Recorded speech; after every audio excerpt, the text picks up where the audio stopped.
Hello everyone and welcome to ABC classes. तो देखिए आज का हमारा टॉपिक है सिलेंडर। ठीक है, ये एक बहुत ही कॉमन ऑब्जेक्ट है। आपने अपनी डेली लाइफ के अंदर सिलेंडर को कई बार देखा होगा। ठीक है, तो आज की वीडियो में हम पढ़ेंगे कि सिलेंडर क्या होता है, इसका वॉल्यूम कैसे पता करते हैं, इसका कर्व सरफेस एरिया क्या होता है और इसका टोटल सरफेस एरिया क्या होता है। ठीक है, तो इस वीडियो को आप लास्ट तक देखिए, इसको लाइक करिए, शेयर करिए, सब्सक्राइब करिए और ज्यादा से ज्यादा लोगों तक पहुंचाइए। ठीक है, तो आइए देखिए शुरू करते हैं। तो अगर हम एक सिलेंडर बनाते हैं एक प्लेन फिगर के ऊपर, तो ये कुछ इस तरह से बनेगा। देखिए, ये हम 2D के अंदर एक सिलेंडर का फॉर्मेशन कर रहे हैं। ठीक है, तो ये इसकी हाइट है और ये इसका डायमीटर। ठीक है, डायमीटर का हाफ क्या होता है? रेडियस। डायमीटर का हाफ क्या होता है? रेडियस। ठीक है, तो ये इसकी एक 2D शेप है। अगर हम इसको 3D में देखेंगे तो आपके पास में बहुत सारे ऑब्जेक्ट्स हो सकते हैं। जैसे फॉर एग्जांपल देखिए, ये एक सिलेंडर है। ठीक है, ये एक सिलेंडर है। या फिर जैसे कि ये हम देख सकते हैं, तो ये भी आपने कई बार देखा होगा, ये भी क्या है? एक सिलेंडर। ठीक है, अब जैसे एक और ले लें तो ये भी क्या है? एक देखिए सिलेंडर है। ठीक है, तो ये सब जो है सिलेंड्रिकल ऑब्जेक्ट्स हैं, सिलेंड्रिकल शेप्स हैं। आपने अपनी डेली लाइफ में इन सबको कई बार देखा होगा। अब जैसे मान लीजिए कि अगर इस बॉक्स के अंदर हमें वाटर को फिल करना है। ठीक है, यानी कि अगर हमें इसके अंदर वाटर फिल करना है और ये मालूम करना है कि कितना वाटर हम इसके अंदर फिल कर सकते हैं, तो इसकी हमें कैपेसिटी फाइंड करनी है कि इसकी कैपेसिटी क्या है।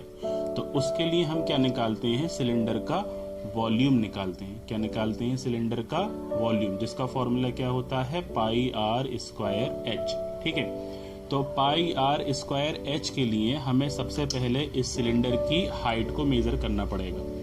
सिलेंडर की हाइट को मेजर करना पड़ेगा, यानी कि यहां से यहां तक इसकी लेंथ कितनी है, यहां से यहां तक इसकी लेंथ कितनी है। ठीक है, इसको हम क्या कहेंगे? इसकी हाइट कहेंगे। ठीक है, और रेडियस पता करने के लिए हम क्या निकालेंगे? इसका डायमीटर। रेडियस पता करने के लिए क्या निकालेंगे हम? इसका डायमीटर। डायमीटर का हाफ कर देंगे तो रेडियस आ जाएगा। ठीक है, अब ये हमने एक स्केल लिया, इस स्केल से हमने इसकी हाइट को मेजर करा। तो देखिए, इसकी जो हाइट है वो कितनी आ रही है हमारी? Approximately 8 centimetre. ठीक है, तो हम लिख लेते हैं, ये जो हमारा सिलेंडर है इसकी हाइट हमारी कितनी आ रही है? 8 सेंटीमीटर। ठीक है, अब हम इसका डायमीटर कैलकुलेट करेंगे। तो देखिए, ये इसका डायमीटर जब हम कैलकुलेट करेंगे तो ये कितना आ रहा है? Approximately 7 centimetre. ठीक है, तो हम यहाँ पे लिख लेंगे इसका जो डायमीटर आया वो कितना आ गया?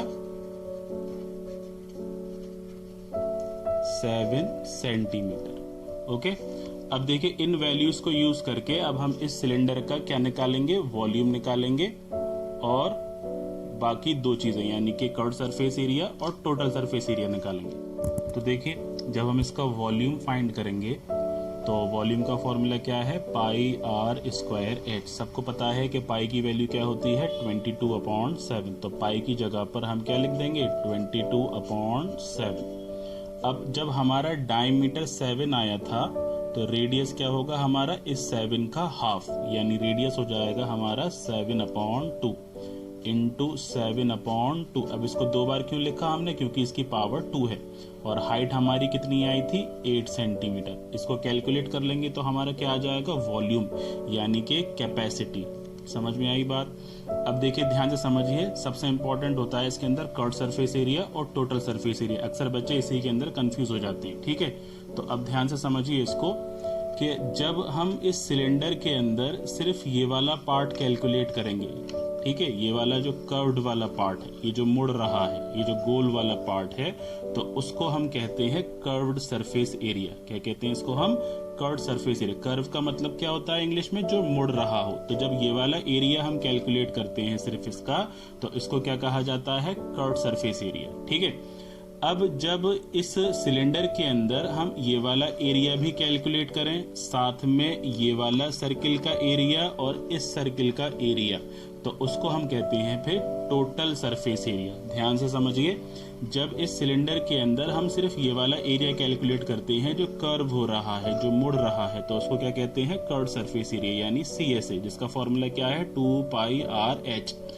और टोटल सरफेस एरिया क्या होता है, टोटल सरफेस एरिया के अंदर ये वाला पार्ट भी हमें कैलकुलेट करना है। ठीक है, इसके अंदर दो सर्कुलर बेसेस बन रही हैं, एक सर्कुलर बेस ये है और एक सर्कुलर बेस ये है। तो जब इन दोनों सर्कुलर बेस का एरिया हम इस वाले कर्व्ड वाले पार्ट में ऐड कर देंगे तो उसको हम क्या कहेंगे फिर, total surface area. Total surface area यानी पूरे सिलेंडर का जो एरिया है वो क्या कहलाएगा, टोटल सरफेस एरिया। ठीक है, तो बस अब इसके अंदर हमें वैल्यूज पुट करनी है और इसको आसानी से हम सॉल्व कर सकते हैं। तो देखिए ध्यान से, ये 2 की जगह 2 रहेगा, पाई की जगह क्या लिखेंगे हम 22/7, रेडियस की जगह पे क्या लिखेंगे हम 7/2 और हाइट की जगह पे क्या लिखेंगे हम 8। इसको कैलकुलेट कर लेंगे तो हमारा क्या आ जाएगा, CSA आ जाएगा।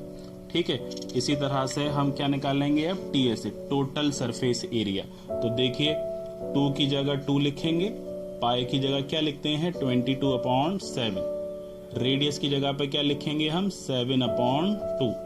ठीक है, फिर ब्रैकेट में r यानी रेडियस 7/2 और h यानी हाइट, तो वो कितनी आ जाएगी 8।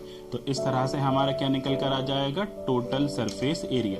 ठीक है, तो आज की वीडियो में हमने पढ़ा कि एक सिलेंडर क्या होता है, उसको 2D में बनाएंगे तो वो इस तरह से बनता है, 3D में शो करेंगे तो वो इस तरह से आएगा। ये इसका कर्व्ड सरफेस एरिया होता है। जब इस कर्व्ड सरफेस एरिया में ये सर्कुलर बेस और ये सर्कुलर बेस ऐड कर देते हैं तो वो टोटल सरफेस एरिया बन जाता है। इसकी कैपेसिटी कितनी है, इसके अंदर हम कितनी किसी चीज़ को फिल कर सकते हैं, मान लीजिए वाटर फिल करना हो तो वो इसके अंदर कितना आएगा, तो वो क्या कहलाता है, वॉल्यूम कहलाता है। Okay, thank you for watching.